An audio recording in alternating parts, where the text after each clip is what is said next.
민주통합당 제1차 확대 간부회의 개회를 선언합니다.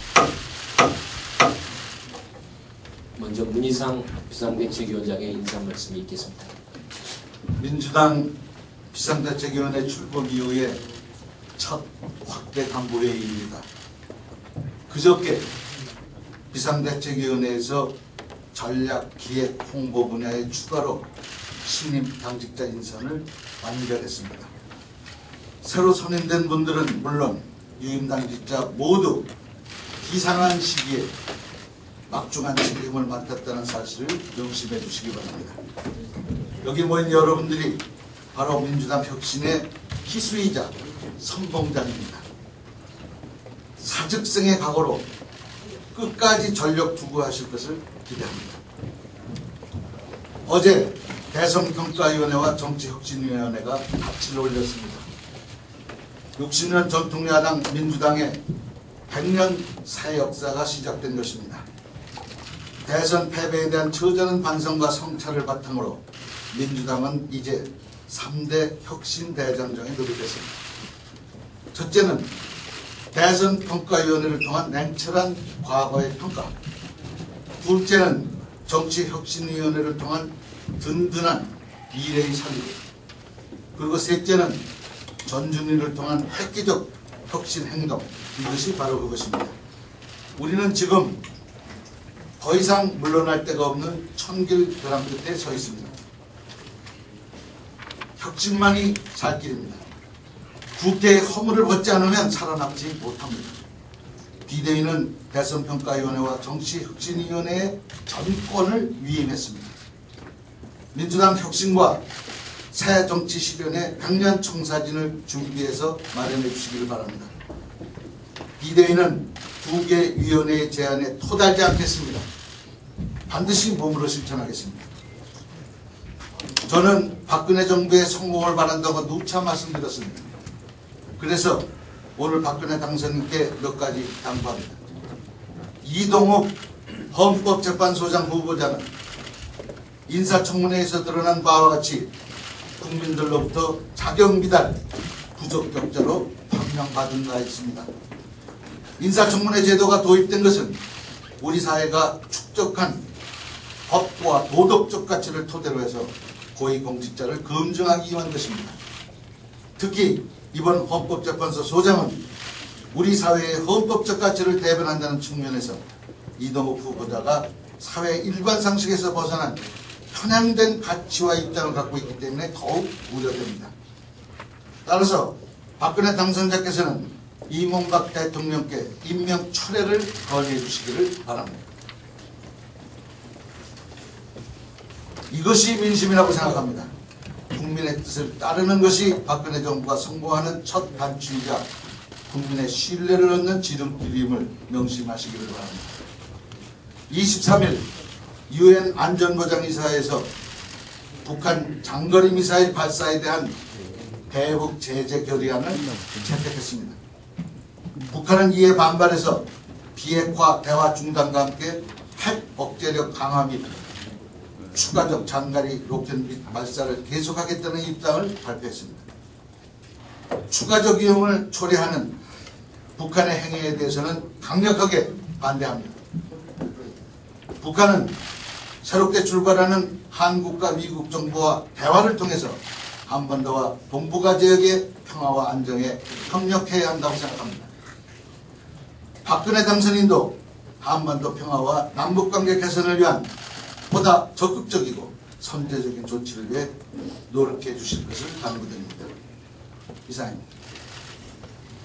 네, 다음은 박기춘 원내대표의 모두 발언 있겠습니다. 네, 말씀이 주셨습니다만 이틀간의 인사청문회를 통해서 이동욱 후보자는 의혹이 해명되기는커녕 무자격 그리고 무능력, 무책임의 산모 후보자라는 사실이 더욱이 명백해졌다고 볼 수 있습니다. 특정 업무 경비 횡령, 항공권 깡, 자그마치 31가지에 달하는 그런 의혹이 제대로 해명되지 못하는 무자격 후보자임이 입증됐습니다. 함께 같이 일했던 선후배 동료 법조인 인사들조차 인정하지 않는 그러한 훈육한 후보자입니다. 기억나지 않는다, 잘 모르겠다, 어서 많이 들어본 것 같습니다. 운운하면서 부하 직원의 비겁한 판단과 관행 뒤로 숨기만 하는 무책임한 그런 후보자입니다. 특히 엄격한 공직 업무에 한정돼서 사용되어야 할 특정 업무 경비, 이 단기금융 상품 여기 계좌에 입금했습니다. 이것은 공동을 사적으로 이용하고 이자놀이까지 한 것으로 드러났습니다. 낙마의 결정적 사임을 말할 것도 없고 형량으로 고발될 수 있는 사안이기도 합니다. 따라서 이 산무 후보 이동욱 후보자는 자진 사퇴하십시오. 인사청문회만 넘기면 6년 임기의 번제소장에 그야말로 재취업한다는 사실만 보이고 헌법재판소의 건의 실추는 보이지 않는지 묻고 싶습니다. 새누리당도 그야말로 해도 너무한다는 인사 더 이상 두둔해서는 안 될 것입니다. 누가 지명을 했건 박 당선인과 임기를 대법원 같이 하는 6년의 임기라고 봐집니다. 반칙과 특권으로 무장된 그야말로 생계형 권력주의자가 원칙과 신뢰를 강조하는 박 당선인의 첫 번째 인사가 되지 않기를 바라겠습니다. 4대강 사태에 대한 새누리당의 태도가 그야말로 낯이 뜨거울 정도입니다. 자기 반성은커녕 정작 정보기관인 감사원 결과를 부신하면서 또다시 정부가 나서서 진상조사를 실시한다는 것은 그야말로 고양이한테 생선가게를 맡기는 격이 아니고 무엇이겠습니까? 새누리당이 진심으로 진상규명에 의지가 있다면 시민사회가 요구하고 있는 국회 그리고 정부, 학계, 시민사회가 참여하는 범국민적 조사기구 구성을 수용하십시오. 또한 청문회나 국정조사를 마땅히 응해야 한다고 생각합니다. 재검증을 하겠다는 것은 급한 불을 끄고 보자는 그야말로 미공책에 불과하고 총리실은 그래서 4대강 검증에서 이제 손을 떼시고 차기 정부에 넘겨주십시오.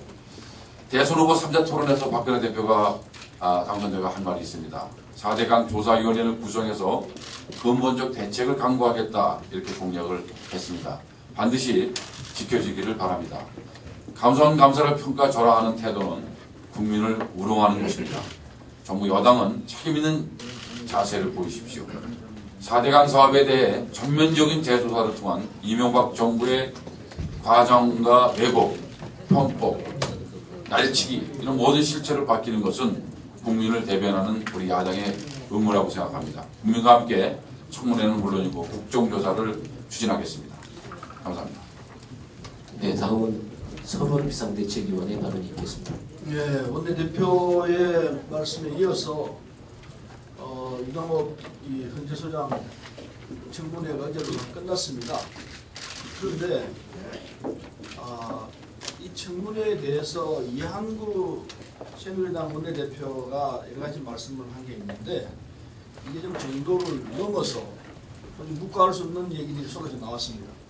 이때면은 22일 날 보도된 걸 보면은 이한구 대표가 말씀하시기를 지금 청문회는 인격 살인이 벌어지고 도살장 비슷한 인상이다 이런 말씀을 했습니다.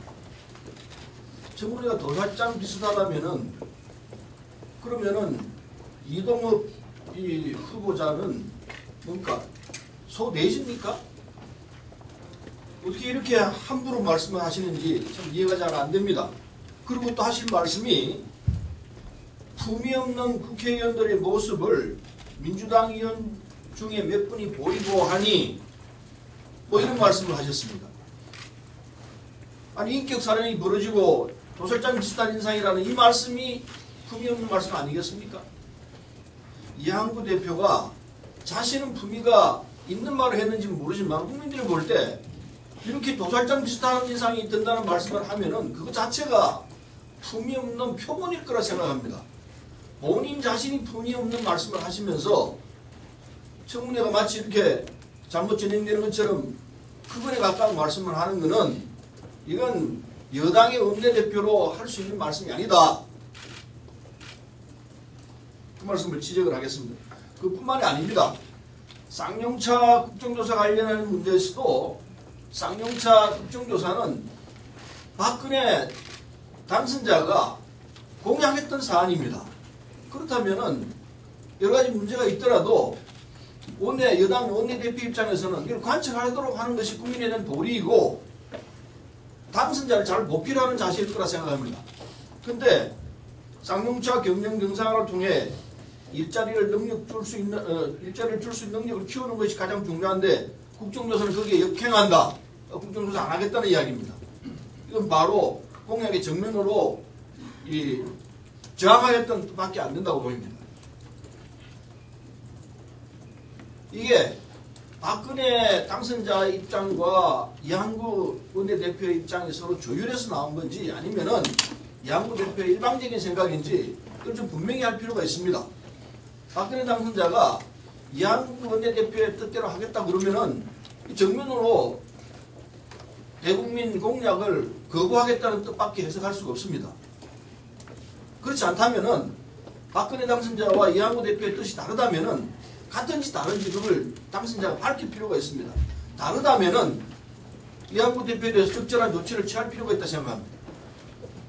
그래서 박근혜 당선자는 이한구 대표와 하고 있는 이 은행에 대해서 적절한 조치를 취할 필요가 있다 생각하고 오늘 그 말씀을 드립니다. 이상입니다. 네, 다음은 김동철 비상대책위원회 발언이 있겠습니다. 네, 오늘 회의에서 이 박근혜 당선인의 원칙과 신뢰 이야기가 많이 나오고 있습니다. 박근혜 당선인은 원칙과 신뢰가 자신의 정신인생의 트레이드 마크인 것처럼 행동해 왔기 때문이겠죠. 실제로 박근혜 당선인은 2010년 세종시 수정안 반대 토론에 본인이 직접 나섰습니다. 또 최근 공약 수정론이 불거졌을 때도 박 당선인은 원칙과 신뢰를 강조했습니다.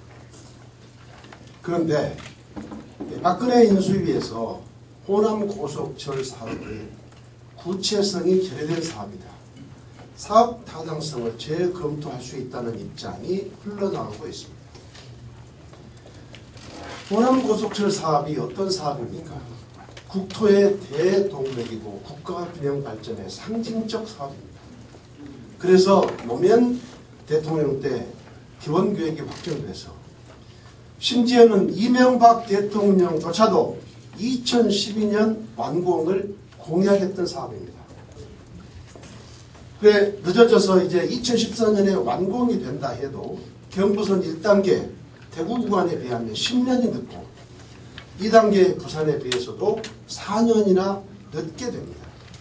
이런 호남 고속철 사업이 선심성 사업이며 구체성이 결여된 사업입니까?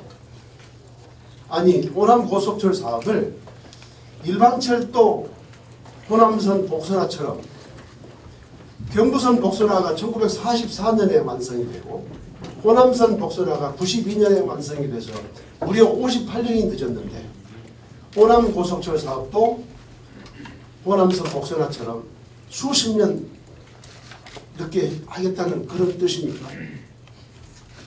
아니면 박근혜 인수위는 박근혜 당선인이 호남에서 가장 낮은 지지율을 보인 데 대해서 정치 보복이라도 하겠다는 뜻입니까? 박근혜 당선인에게 묻습니다. 그리고 분명히 답하십시오. 호남 고속철 사업이 선심성 사업입니까? 구체성이 결여된 사업입니까? 마치겠습니다. 네, 다음은 문병호 비상대책위원회 발언이 있겠습니다. 예, 문병호 의원입니다. 어제부터 대선평가위원회 그리고 정치쇄신위원회가 활동에 들어갔습니다. 전당대 준비위원회도 곧 활동을 시작할 예정으로 있습니다. 하지만 국민들은, 당원들은 우리 민주당이 과연 대선평가를 제대로 할 수 있을지, 또 당 쇄신과 정치 쇄신을 제대로 할 수 있을지 의구심을 가지고 지켜보고 있습니다. 왜냐하면 그동안 우리 민주당은 쇄신을 약속하고 뼈를 깎는 아픔을 여러 차례 얘기했음에도 불구하고 용두사미에 그친 경우가 많았기 때문입니다. 그러나 이번만큼은 달라야 할 것입니다. 정말 비상한 각오와 노력이 필요합니다. 이번 3개 위원회가 국민들과 당원들의 기대에 부응하기 위해서는 무엇보다도 사심을 버려야 됩니다. 계파 의식을 버려야 됩니다. 또다시 계파 의식과 특정 이익에 집착한다면 또다시 우리 민주당은 위기에 빠지고 국민들로부터 다시 한번 버림을 받을 것이라는 것을 다시 한번 말씀드립니다. 이번만큼은 정치적 계산을 개입하지 말고 정말 사적성의 각오로 거듭난다는 그런 각오를 다시 한번 다져야 될 것입니다. 이제 우리 민주당은 당원 중심의 정당, 당원을 존중하는 정당이 되어야 할 것이라고 봅니다. 그래서 이번 3개 위원회의 평가 활동 과정에서도 현장의 당원들의 목소리를 충분히 수렴하고 경청하는 그런 과정이 반드시 필요하다. 그래서 현장의 당원들, 당원 중심의 그런 목소리들이 당무에 반영이 되고 당을 쇄신하는 데 중요한 계기로 작용하도록 우리 3개 위원회에서 많은 노력을 해주실 것을 부탁드리고 저희 비대위에서도 당원들의 목소리를 좀 더 듣는 그런 프로세스를 강화하는 것이 필요하다고 말씀드리고 싶습니다. 이상입니다. 네, 다음은 박홍구 비상대책위원회 발언드리겠습니다. 이동욱 헌재 소장 인사청문위원으로서 한 말씀 드리겠습니다. 후보자의 고등학교 3년 선배인 이양구 원내대표의 폄훼에도 불구하고 여당 의원들의 노골적인 주둔에도 불구하고 이동욱 후보자의 인사청문위원이 야당 의원들의 팀플레이로 잘 끝났습니다. 이제 경과보고서 채택만 남겨두고 있습니다. 이번 청문회를 통해서 분양권과 자녀 학구를 지키려고 위장 전입한 주민등록법 위반, 그리고 2차례에 걸친 불법 정치자금을 후원한 국가공무원법 위반, 자녀들에 대한 증여세 탈루 등 확인된 이 위법 사실만 해도 서너 가지가 넘습니다. 또한 어제 밝혀진 후보자의 이 특정 업무 경비가 초단기 단기 펀드 상품인 MMF 계좌로 흘러들어간 그 충격적인 사실도 밝혀졌습니다. 6년 동안 받은 이 특정 업무 경비 3억 2천만 원 가운데 2억 8천만 원 가량을 MMF 계좌를 통해서 이자 노름을 하고 횡령을 한 것입니다. 국민의 세금으로 만들어진 이 경비를 횡령하고 개인의 재산 증식에 썼다는 것은 정말 국민으로서 엄청난 분노를 가지지 않을 수 없습니다. 대한민국 상위 0.01%의 지위를 가지신 분이 도덕성과 공공의식에 있어서는 하위 0.01%에도 들지 못한 함량미달 그 자체였습니다. 이동욱 후보자는 말 그대로 4대강 사업을 닮았습니다. 국민들이 반대하고 이명박 대통령이 밀어붙이고 결국 임기 전에 반드시 실패로 끝나는 4대강 사업입니다. 이런 이동욱 후보자가 헌재에 들어가면 큰일이 납니다. 지금까지 밝혀진 위법 사실만으로도 명백한 부적격입니다. 그래서 저희는 그동안 여러 번 지명체를 요구했는데도 불구하고 여기까지 왔습니다. 오늘이라도 박근혜 당선자는 분명한 입장을 밝혀주십시오. 그리고 이동욱 후보자 자신 사퇴만이 해결책이라는 말씀을 다시 한번 끝으로 드립니다. 이상입니다. 네, 다음은 배재정 비상대책위원회 발언드리겠습니다. 네, 교과부가 교과부 장관의 교과서 수정 명령 권한을 강화하는 내용의 초중등 교육법 개정안을 제1법 예고했습니다. 교과부는 지난해 8월에도 유사한 내용을 입법 예고했다가 반발에 부딪힌 바 있습니다. 교과부 장관의 교과서 수정 요청권을 5가지로 규정했다고는 하나 이 역시 학문적인 정확성이나 교육적인 타당성을 결여한 경우, 검정 기준에 부합하지 않은 내용을 발견한 경우 등 포괄적이고 모호한 조건이 포함되어 있습니다. 교과부 장관이 대통령이 임명하는 정무직임을 감안한다면 교과서가 정권의 입맛대로 편향되게 개편될 수 있다는 비판이 제기되고 있습니다. 심지어 교과부 장관의 교과서 감수 권한도 들어가 있어서 이중 검열 논란까지 제기되고 있습니다. 정부는 2010년 18대 국회 때도 비슷한 법안을 제출했지만 야당과 일부 여당 의원들의 반대로 폐기된 바 있습니다. MB 정권 내내 교과서의 보수 편향 개정으로 논란을 일으키더니 정권 말까지 이렇게 정권 입맛대로 교과서를 바꾸겠다는 의지를 보인 것은 실로 개탄스러운 일입니다. 4대강 감사 결과 발표에 이어서 감사원의 또 다른 감사 결과 발표에 추가 주목되고 있습니다. 감사원은 국회 예결특위의 요구를 받고 지난해 10월부터 MBC의 최대 주주인 방송문화진흥회에 대한 감사를 해왔습니다. 국회법이 정한 감사 보고 시한이 다가오고 있으나 감사원은 발표 시기를 조율하고 있는 느낌입니다. 아시다시피 감사원은 지난 2008년 55일 만에 정연주 전 KBS 사장의 해임을 요구한 전력이 있습니다. 감사원이 정치권의 눈치를 보면서 감사 결과 발표를 늦추고 있다면 이는 독립기관으로서의 적절한 처신이 되지 못합니다.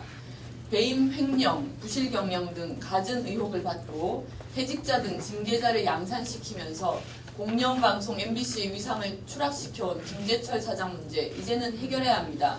감사원의 감사 결과 발표가 그 단초가 될 것으로 기대합니다. 이상입니다. 전략홍보본부 본부장으로 임명함.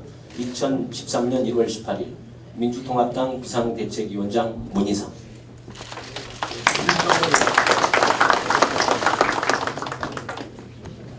다음은 홍익표 전략기획위원장입니다.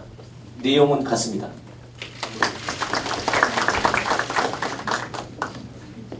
다음은 신국정 교육연수위원장입니다. 내용은 같습니다. 다음은 이용선 대외협력위원장입니다. 내용은 같습니다. 다음은 이상직 직능위원장입니다. 내용은 같습니다.